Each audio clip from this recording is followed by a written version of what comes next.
Nga na pod ang as if ko gihan nga manghod. Nahimo gyud kong kusinera o professional chef sa mo lang kaugalingong kusina. Bitaw guys, hello. Magluto na pud ta kay isa ta sa atasan para mag-prepare niining tanan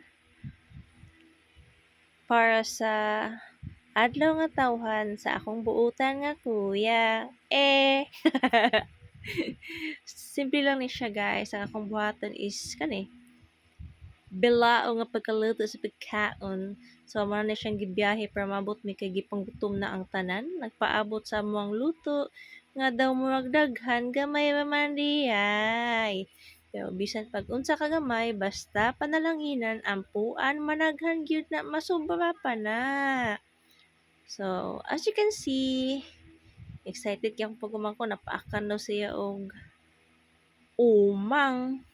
Duyan-duyan ta ka jud kay kaapoy biya kaon. Gigutom na gid ako mga pagumangkon may gani kay naatay dala nga pan. Ug niabot na gani ang takna sa kagabion mo na kong kuya nga buutan. By the way guys, mo na ni siya mga panahona ni abot ang takna sa kagabion din. Tsada gid kay ang panahon ani nga time kay bugnaw-bugnaw syempre kinamata sa daplin sa kadagatan. So nag-burn din sila na bonfire. Nag-abihan na nata atong giluto. Pansit na. Natay chicken.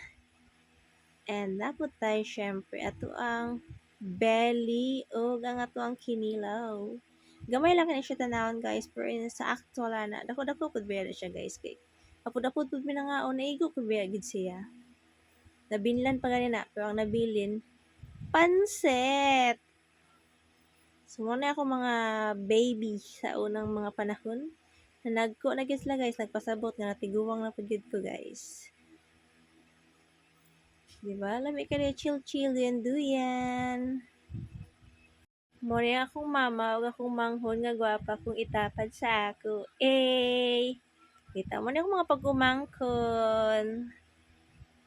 Diba? Mga gwapa kayo na akong mga pagunliwat na sa kuha guys. Charot!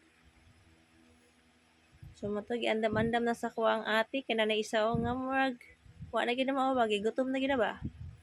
This is my ate. Di ba? O akong kuya nga buutan. Ug naay tisoy sa likod gati-gati og lakalakaw kay maulaw mo gid na makita sa video. Charot ulawon. Wa na akong kuya nahubog na.